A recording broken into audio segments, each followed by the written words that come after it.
teman-teman semuanya, kembali lagi di Cerita Danik.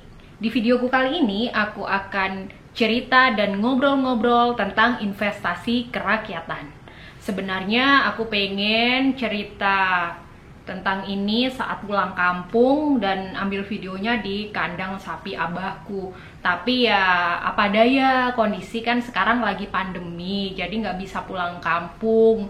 Kita harus menahan diri semuanya dan juga menahan rindu, apalagi yang saat ini sedang merantau di kota lain, berjauhan dengan keluarga, berjauhan dengan orang-orang yang disayangi. Tapi setiap kesabaran pasti ada hikmahnya. Setelah ngobrol beberapa kali dengan teman-temanku selama masa pandemi ini, banyak sekali kawan-kawan yang mulai aware tentang pentingnya kebiasaan menabung dan investasi. Karena dalam kondisi seperti ini baru merasakan ternyata kita butuh itu loh gitu. Yang selama ini kita merasakan hidup enak, terus tiap bulan bisa mengeluarkan pengeluaran, bisa berbelanja dan lain sebagainya karena ada pemasukan, ada pendapatan yang stabil. Tapi dalam kondisi krisis seperti ini ternyata pendapatan kita juga turut terganggu, bukan hanya kesehatan saja. Ada kawan-kawan yang sampai di PHK, ada lagi yang mungkin mengalami pemotongan gajinya dari perusahaan atau tempat kerjanya dan lain sebagainya. Sementara kan kebutuhan kita tetap berjalan ya, termasuk cicilan-cicilan juga harus dibayar. Tapi ternyata pendapatan tidak berkata demikian. Lalu dari sini akhirnya banyak sekali yang mulai sadar, ayo mulai sekarang kenapa kita harus mulai menyisihkan uang kita untuk memiliki dana darurat, memiliki tabungan, dan berinvestasi agar apa yang kita simpan, dana yang kita simpan, itu bisa tumbuh dan bermanfaat dalam situasi-situasi sulit seperti saat ini. Kalau ngomongin tentang budaya menabung dan investasi, sebenarnya itu sudah sejak lama banget dilakukan dan membudaya di masyarakat Indonesia. Dan juga ini bukan hanya masyarakat perkotaan atau berpendidikan menengah ke atas yang melek tentang literasi keuangan, tapi ternyata masyarakat Indonesia di pedesaan pun sejak dahulu kala sudah terbiasa dengan budaya menabung dan investasi. Contohnya, kalau kita ngomongin yang pertama adalah dana darurat ya. Dana darurat kan baru keluar, baru kerasa manfaatnya kalau kondisi darurat seperti ini. Misalnya saat pandemi, saat terjadi sakit yang parah, kecelakaan, di PHK, dan lain sebagainya. Kondisi-kondisi yang di luar kendali kita, yang mengganggu stabilitas keuangan kita. Kalau kita mungkin dari kawan-kawan yang belajar tentang perencanaan keuangan, bagaimana menabung dana darurat itu dilakukan gitu ya, berapa persen dari ini, berapa persen dari pendapatan, terus tiap bulan apa yang harus dilakukan, berapa jumlahnya, itu kan banyak sekali referensi yang bisa kita dapat. Dan ini di masyarakat kita, di masyarakat pedesaan, ternyata ini juga sudah mengakar kuat. Contohnya, kalau teman-teman pernah mendengar istilah itu lumbung pangan, lumbung padi. Hampir di setiap desa, di setiap bahkan ini ya, rumah-rumah di masyarakat pedesaan, di masyarakat adat, itu hampir semuanya memiliki lumbung pangan persediaan dalam kurun waktu 1 tahun. Jadi bisa memperkirakan nanti kalau misalnya tiba-tiba terjadi musim panceklik, gagal panen, terus lahannya diserang wereng dan lain sebagainya, anak istrinya di rumah, keluarganya di rumah itu masih bisa tetap makan. Ternyata masyarakat pedesaan itu sudah memiliki budaya menabung hingga memiliki tabungan darurat dalam kondisi-kondisi tertentu. Sehingga kalau terjadi kondisi pandemi seperti ini, kalau ditanya siapa yang paling bisa bertahan secara pangan, memiliki kedaulatan pangan, ya masyarakat di pedesaan. Terus yang kedua, contohnya lagi, kalau di kampungku, mungkin di kampung teman-teman juga ada pola-pola yang berbeda. Setiap kali panen, masyarakat itu terbiasa membeli emas untuk disimpan, ditabung. Kalau sewaktu-waktu anaknya harus bayar ujian, bayar SPP, sementara panennya tidak maksimal atau ternaknya tidak bisa menghasilkan hasil yang maksimal, jadi diambil dari tabungan-tabungan ini. Selanjutnya, selain menabung, ternyata masyarakat di pedesaan itu juga terbiasa dengan investasi. Salah satu model yang berkembang hingga saat ini adalah gaduh ternak. Ada yang pernah dengar atau mungkin di daerah lain ada istilah lain gitu tentang gaduh ternak. Jadi prinsip dari gaduh ternak ini adalah sebuah solidaritas dari warga masyarakat yang mampu secara ekonomi membantu masyarakat lain yang tidak mampu secara ekonomi agar bisa berdaya bareng-bareng, bisa berkembang memenuhi kebutuhan hidupnya bersama-sama. Yaitu yang merawat ternaknya ini orang-orang biasanya yang bekerja sebagai buruh tani. Karena buruh tani ini kan kerjanya musiman, hanya saat musim tanam dan juga musim panen. Sementara di luar musim itu kan gak mengerjakan apa-apa. Sela-sela waktunya, rentang waktunya, di situ biasanya merawat ternak milik orang lain yang menitipkan ternaknya melalui sistem gaduh ternak. Nah, sistem gaduh ternak itu apa? Gitu. Prinsipnya adalah kolaborasi antara pemilik modal dengan pengelola modal. Jadi di dalam sistem gaduh ternak melibatkan dua orang. Yang pertama adalah pemilik ternak, yang kedua adalah peternak. Nah, pemilik ternak ini siapa? Pemilik ternak ini adalah orang yang memiliki ternak atau bisa membeli ternak, tapi tidak memiliki sumber daya untuk memelihara ternak tersebut. Sumber daya ini seperti waktu, tenaga, dan juga tempat atau kandang. Sementara si peternak adalah orang yang tidak memiliki ternak, tidak bisa membeli ternak, tapi memiliki sumber daya seperti waktu, terus tenaga untuk merawat gitu, dan juga tempat atau kandang. Nah, dua pihak ini saling berkolaborasi, saling melengkapi, cocok tuh. Satunya punya ternak gak bisa ngerawat, satunya bisa merawat tapi gak punya ternak. Sebenarnya ternak-ternak jenis apa aja sih yang bisa dilakukan proses gaduh ternak? Di tiap daerah, di tiap tempat berbeda-beda. Biasanya yang dilakukan ternak yang biasanya digaduhkan itu seperti kerbau, sapi, kambing, bahkan di beberapa tempat tuh ada ayam loh, jadi lucu-lucu gitu. Kemarin ini aku sempat ngobrol-ngobrol dengan teman-temanku itu lagi sharing masalah investasi, beberapa model-model investasi, bagaimana perkembangannya. Ya, ini dasarnya awalnya ya dari kesadaran diri. Saat pandemi ini ternyata penting banget punya dana darurat dan juga investasi. Kemarin ada yang bilang model yang bagus itu ada reksadana, ada deposito, ada saham, bahkan yang terakhir itu ada programnya dari Kementerian Keuangan ORI 17 atau berapa ya. Ini jadi semacam beli saham dari negara untuk pembangunan nasional. Sebenarnya dengan kita mengikuti mengikuti model investasi seperti itu, kita menjadi bagian dari republik ini untuk melakukan pembangunan bangsa. Jadi negara nggak perlu utang ke luar negeri lagi, utang kepada rakyatnya sendiri. Nah, dari obrolan-obrolan itu saling membandingkan berapa sih return atau hasil yang akan diperoleh dengan metode-metode seperti itu, model-model yang sangat beragam sekali, mana yang lebih menguntungkan. Aku terus bilang, yang paling tinggi itu sebenarnya gaduh ternak. Masa? Gimana sih dari sistem gaduh ternak itu bisa mendapatkan high return? Oke, selanjutnya saat kita akan melakukan proses investasi gaduh ternak, apa yang harus dilakukan? Bagaimana caranya? Caranya mudah banget, ini yang udah terbiasa dilakukan di lapangan. cukup si pemilik modal ini gitu, kalau dia nggak punya ternak ya beli ternak gitu. Tentu saja kita harus tahu siapa nanti yang akan merawat ternak kita.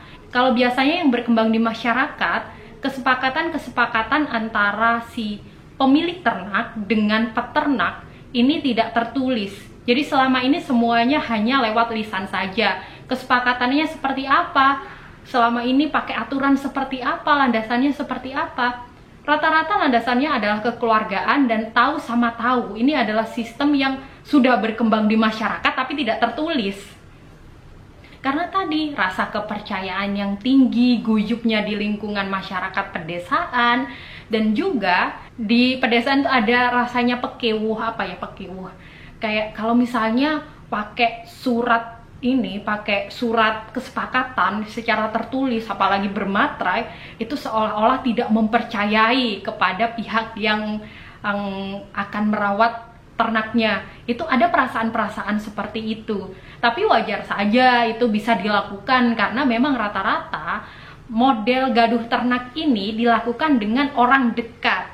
Bisa tetangga, bisa saudara, teman dekat, orang yang mudah dijangkau, lokasinya juga mudah dijangkau apabila sewaktu-waktu ingin melihat ternaknya, apabila sewaktu-waktu juga ingin ngobrol gimana perkembangan, bagi hasilnya seperti apa, itu lebih mudah dilakukan. Seiring dengan berkembangnya waktu, di beberapa tempat ada juga di beberapa pihak yang sudah mulai membuat kesepakatan secara tertulis, bikin semacam perjanjian. Jadi di situ biasanya disebutin jenis sapinya sapi apa, saat masuk itu usianya berapa, bahkan untuk salah satu metode gaduh ternak tuh nanti ada beberapa ada beberapa metode juga. Kalau yang metode yang penggemukan biasanya sampai ditimbang dulu. Ditimbang saat dititipin pertama itu berapa kilo. Tentu ini kan akan disesuaikan dengan harga daging sapi pada saat itu. Nanti saat diambil itu biar tahu ditimbang lagi berapa kilo. Jadi rujukannya di awal tuh di surat kesepakatan, di sana bahkan selain jenisnya, umurnya juga timbangannya itu juga dicek juga, disebutin di situ. Dan kira-kira bagi hasilnya seperti apa modelnya? Apakah model kiloan atau nanti diambil anak dan lain sebagainya, itu bisa disebutkan di situ. Seperti yang aku sebutin tadi, modelnya ada beberapa macam. Salah satunya adalah penggemukan, gaduh ternak penggemukan, atau gaduh ternak dikembangbiakan. Lalu, bagaimana sistem bagi hasil di dalam model investasi gaduh ternak? Kalau misalnya gaduh ternaknya ini model penggemukan, biasanya ditimbang dulu nih pertama kali dia datang, sebelum diserahkan kepada si peternak, ditimbang dulu. Dan saat diambil itu timbangannya ada selisih berapa. Misalnya pertama masuk 80 kilo, saat keluar ternyata jadi 150 kg. Selisihnya baru dinominalkan dalam harga daging sapi pada saat diambil. Misalnya harga daging sapinya 100.000 gitu. 100.000 ada perolehan tadi selisih antara 80 kilo dengan 150 kilo, itu ada 70 kilogram dikali 100.000. Berarti ada selisih harga itu 7 juta. Dan 7 juta ini kan hasil bersama. Lalu dibagi 2. Jadi masing-masing dapat 3.500.000 rupiah. Tapi kalau sistem gaduh ternak dengan cara dikembangbiakan, kalau misalnya saat diambil ternyata ternaknya belum beranak pinak, ini gimana? Dinilai saja harga taksiran saat itu, saat diambil, selisihnya dengan saat ternaknya masuk, dan selisihnya ini dibagi 2 antara si pemilik ternak dan juga peternak. Nah, apabila si ternak ini beranak, ini udah diambil, ini kan waktu dirawat pertama masih kecil gitu, masih remaja, terus dirawat sampai dewasa dan akhirnya punya anak. Anak yang pertama ini miliknya si peternak, jadi full ini miliknya peternak. Sementara si ternak yang dari kecil ini udah dijadikan indukan yang udah dewasa, ini adalah milik dari si pemilik ternak. Terus kalau udah punya anak kedua lagi gimana caranya? Punya anak kedua, dilihat aja hasil jualnya berapa, dibagi 2. Anak ketiga juga sama, dibagi 2. Anak keempat, kelima, dan seterusnya sama seperti itu. Tapi di beberapa tempat ada kesepakatan-kesepakatan yang mungkin berbeda. Salah satu perbedaannya misalnya ada yang anak pertama milik dari si peternak, anak kedua miliknya si pemilik ternak, anak ketiga si peternak lagi, dan seterusnya seperti itu. Tergantung dari kesepakatan yang dibuat oleh masing-masing orang yang bekerja sama di dalam sistem gaduh ternak. Oh iya, tadi aku kan sempat bilang high return. Benarkah? Contohnya, saat kita pertama kali menyerahkan ternak kita dalam sistem gaduh ternak ini harganya 10 juta. Setahun kemudian setelah dibesarkan dan dirawat oleh peternak, dijual ternyata harganya 18 juta rupiah. Berarti ada selisih 8 juta rupiah. Ini dibagi dua antara si pemilik ternak dan peternak, masing-masing dapat 4 juta. Berarti dalam 1 tahun kita dapat hasil sebesar 4 juta rupiah. Berarti berapa dalam 1 tahun?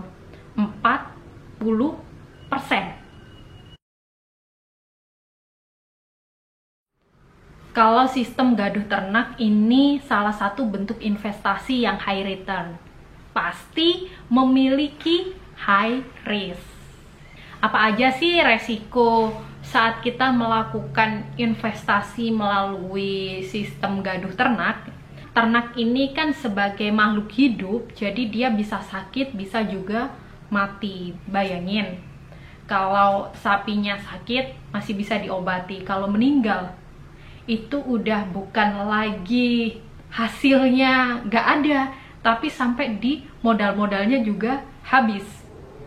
Ini pernah terjadi di sapi abahku.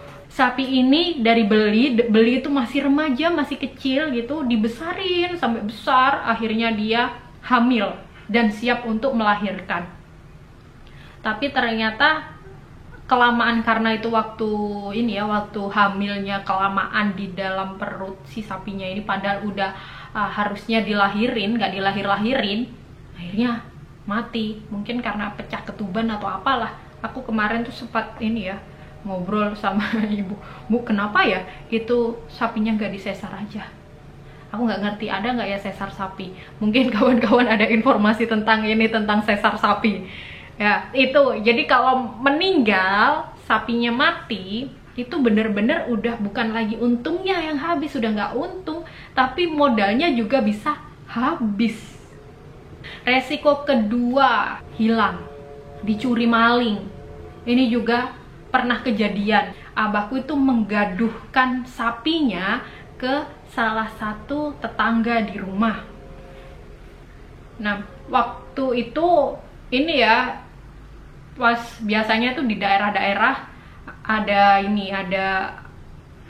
kalau pas musim paceklik, musim krisis lah ya, krisis entah gagal panen atau apa, biasanya maling-maling itu pada beraksi. Jadi agak hati-hati kalau udah musim itu. Nah, di situ sapiku yang sapi abahku itu yang lagi digaduh orang, dicuri maling, hilang. Ini sedih banget. Kebetulan yang menggaduh ini seorang kakek ya, umurnya udah sepuh banget. Terus pagi-pagi datang ke rumah itu sambil ngomong itu ke abah, kayak takut, tapi gimana, dia antara sedih, takut, kaget, masih shock gitu. Dia bilang, ini capi elang gitu, pakai bahasa Madura, tapi elang gitu, sambil ini gimana gitu. Pokoknya sedih banget nih ini. Ya, yang kitanya juga sampai nggak tega gitu ngelihat kakeknya itu sampai nggak tega. Terus kita bantuin nyariin kan ya, kebetulan rumahnya kakek ini kan di pinggir sungai, terus seberangnya itu sawah. Ternyata itu ada bekas tapak-tapak kaki sapinya. Kita diikutin sampai ini bekas tapak-tapak kaki sapinya itu, sampai akhirnya hilang tapak kaki sapinya itu di jalan raya. Dan di situ pas hilangnya ada bekas ini ban mobil, kayaknya pick up atau apa, diangkut kayaknya udah. Ya karena ini kan kerja sama ya, dua-duanya ya rugi, karena si kakek yang ngerawat sapi abahku ini, dia ngerawat dari kecil, dia sayang banget sama sapinya gitu, sayang banget. Karena memang kandang sapinya itu kan ditaruh di taruh di samping dapurnya dia, dan dia sering tidur di situ. Jadi sedih banget kakeknya. Siapa yang rugi di sini? Yang rugi ya si perawatnya juga rugi, karena dia sudah mengeluarkan sumber daya dari sapinya masih kecil sampai udah dewasa. Itu kan kalau dinominalkan duit kan juga nggak sedikit kan ya. Ya si pemilik sapi juga rugi karena modal yang dikeluarin juga habis ya. Itu resiko yang kedua. Resiko ketiga, sapinya mandul. Ini resiko bagi sistem gaduh ternak yang diambil anak-anaknya atau dikembangbiakan, bukan penggemukan.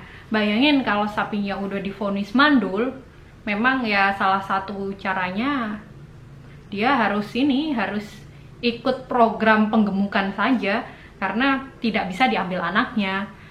Dan resiko terakhir adalah saat partner kerjasamanya tidak jujur. Ini juga beberapa kali terjadi, cerita dari teman-temanku yang melakukan sistem gaduh sapi.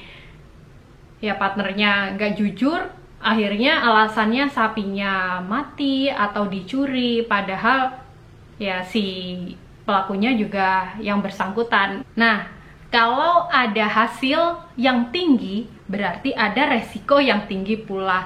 Tapi kita sebagai manusia juga bisa meminimalisir resiko-resiko itu. Caranya gimana? Ini berdasarkan pengalaman aku ya. Tapi kalau misalnya teman-teman punya pengalaman-pengalaman lainnya, bisa ditulis di kolom komentar. Saat kita mau memutuskan memilih investasi model gaduh ternak ini, tentu saja kita harus mempersiapkan diri, mempelajari banyak hal, dan juga hal-hal yang bisa meminimalisir dari resiko itu. Apa aja sih yang bisa kita lakukan untuk meminimalisir resiko itu? Yang pertama, kita lihat daerahnya. Apakah daerah itu memiliki akses terhadap dokter hewan atau mantri hewan, supaya kalau misalnya ada terjadi gangguan kesehatan pada ternak kita, misalnya sakit, melahirkan, dan lain sebagainya, itu ada orang-orang profesional yang bisa segera mengatasi, karena kan memang ternak harganya tidak murah ya. Yang kedua, yang perlu dipastikan lagi adalah si peternak. Apakah si peternak ini memiliki cukup pengalaman dalam merawat ternak? Seseorang yang udah terbiasa merawat ternak itu punya feeling loh. Misalnya sapinya udah mau minta dikawinin, atau misalnya yuk ini mau melahirkan, jadi kita harus buru-buru cari dokter, menghubungin mantri. Lah kalau feeling itu tidak punya, ya gimana kita tahu ini sakit atau enggak, ini sedang membutuhkan pertolongan tenaga medis atau tidak, atau hanya sekedar dibantu oleh si peternak saja. Jadi pengalaman si peternak ini penting banget. Jadi bukan hanya ngelihat kondisi kesehatan, kesiapan melahirkan dan lain sebagainya, juga kondisi pakannya, dia juga tahu kapan ini waktunya makan ternaknya, kapan perlu ditambah multivitamin, misalnya multivitaminnya apa ya ternaknya. Kita pastikan si peternak ini memiliki pengalaman yang cukup. Terus yang ketiga, pastikan lokasi kandangnya itu dekat dari rumah peternak. Kalau perlu berdampingan, kalau perlu juga berdampingan di sekitar lingkungan rumahnya. Supaya apa? Supaya untuk menjaga keamanan. Bayangin kalau lokasi kandang ternaknya jauh, nggak ada rumah-rumah di sekitarnya, atau rumah peternaknya nggak ada di dekat situ, atau tidak ada yang jagain. Jadi kita harus memastikan lokasi kandang ternaknya. Selain lokasinya juga kelayakan. Jangan sampai kandang ternaknya ternyata kayunya rapuh, ternaknya pas lagi enak-enak tidur, ternyata tiangnya patah, terus roboh, kejatuhan genteng, terus mati ternaknya.